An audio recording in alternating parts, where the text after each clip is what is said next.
অন্যের সম্পদ নিজের নামে কাগজপত্র করে দখল করার পরিণতি কি? খুবই গুরুত্বপূর্ণ একটি প্রশ্ন ভাইয়েরা আমার। অন্যের সম্পদ নিজের জন্য দখল করা আর জাহান্নামের টিকিট বুকিং দেওয়া এক জিনিস।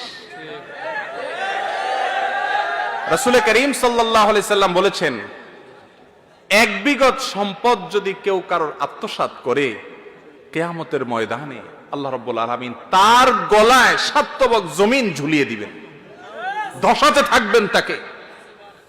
ভাইরা আমার, একটা গুনাহ করেন, আল্লাহর একটা নাফরমানি করেন, আল্লাহর একটা হুকুমকে লঙ্ঘন করেন, এত বড় রিস্ক নাই।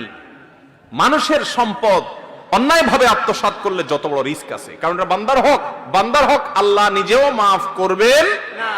আর কিয়ামতের দিন দুনিয়াতে যদি কারোর সম্পদ আপনি আত্মসাৎ করেন, কৌশলে নিজের নামে লেখায় নেন, আইল ঠেলে জায়গাটা বাড়ায় নেন, আছে না নাই?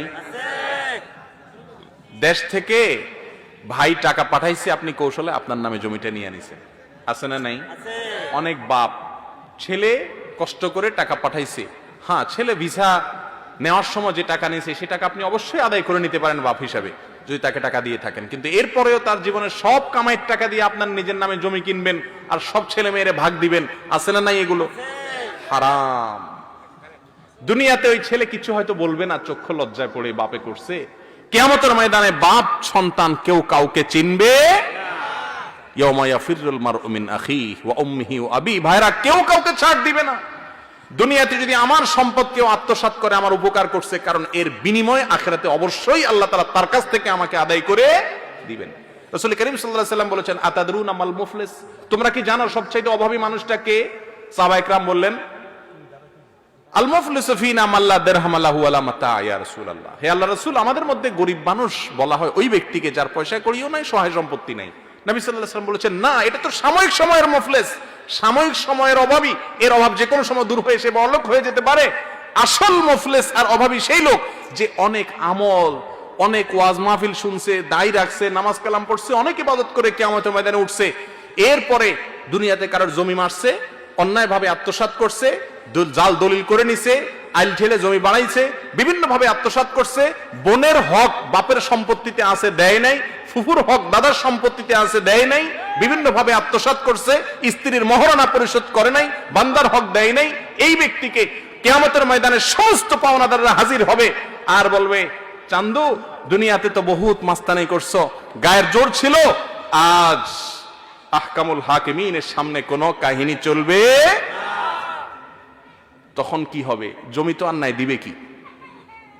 তখন আল্লাহ তাআলা বলবেন, যত আমল করছো, যত কোরআন তেলাওয়াত করছো, যত নামাজ পড়ছো, যত তাসবিহ পড়ছো, এই সবগুলা থেকে পাওনাদারকে দাও। দিতে দিতে দিতে আমল শেষ, কিন্তু পাওনাদার এখনো আছে। এবার কি হবে? পাওনাদারের গুনাহের বোঝা মাথায় নাও, নিয়ে এরপরে জাহান্নামে ফেলে দিবে। ভাইরা আমার, তাসবিহ টেনে কোরআন খতম পড়ে কোনো লাভ হবে না যদি মানুষের হক মারেন। কথা কি বুঝাতে পারছি? আল্লাহর আদালতে 3 ধরনের মামলা উঠবে, মুসনাদ আহমদের হাদিসে আসছে। এক ধরনের মামলা ক্ষমার অযোগ্য, জামিনের অযোগ্য, সেটা হলো শিরক করে মারা গেলে, তওবা ছাড়া। 2 নম্বরের মামলা হলো আল্লাহবাদী মামলা। আল্লাহবাদী মামলা কোনটা? আল্লাহর কথা মানেন নাই, পর্দার বিধান মানেন নাই, নামাজ পড়েন নাই, ত্রুটি করছেন, রোজা রাখেন, আল্লাহর বিধান মানেন নাই ডাইরেক্ট। সেগুলো আল্লাহ চাইলে মাফ করতে পারেন, চাইলে সাজা দিতে পারেন। আর 3 নম্বর মামলা হলো বান্দাবাদী মামলা। কারোর হক নষ্ট করছেন, কাউকে গালি দিছেন, কারোর জমি আত্মসাৎ করছেন, এই মামলা আল্লাহ তাআলা বলবেন, এই মামলা আমার কাছে না, এটা স্বয়ং ওই বাদী যদি তোমাকে ছাড় দেয় তো দিল, আর না হলে নাই। আর কোন বাদী কিয়ামতের দিন ছাড় দিবে? বাপ ছেলেকে ছাড় দিবে না। এই জন্য মানুষের সম্পদ আত্মসাৎ করা থেকে বেঁচে থাকবেন। আল্লাহ আমাদের তৌফিক দান করুন।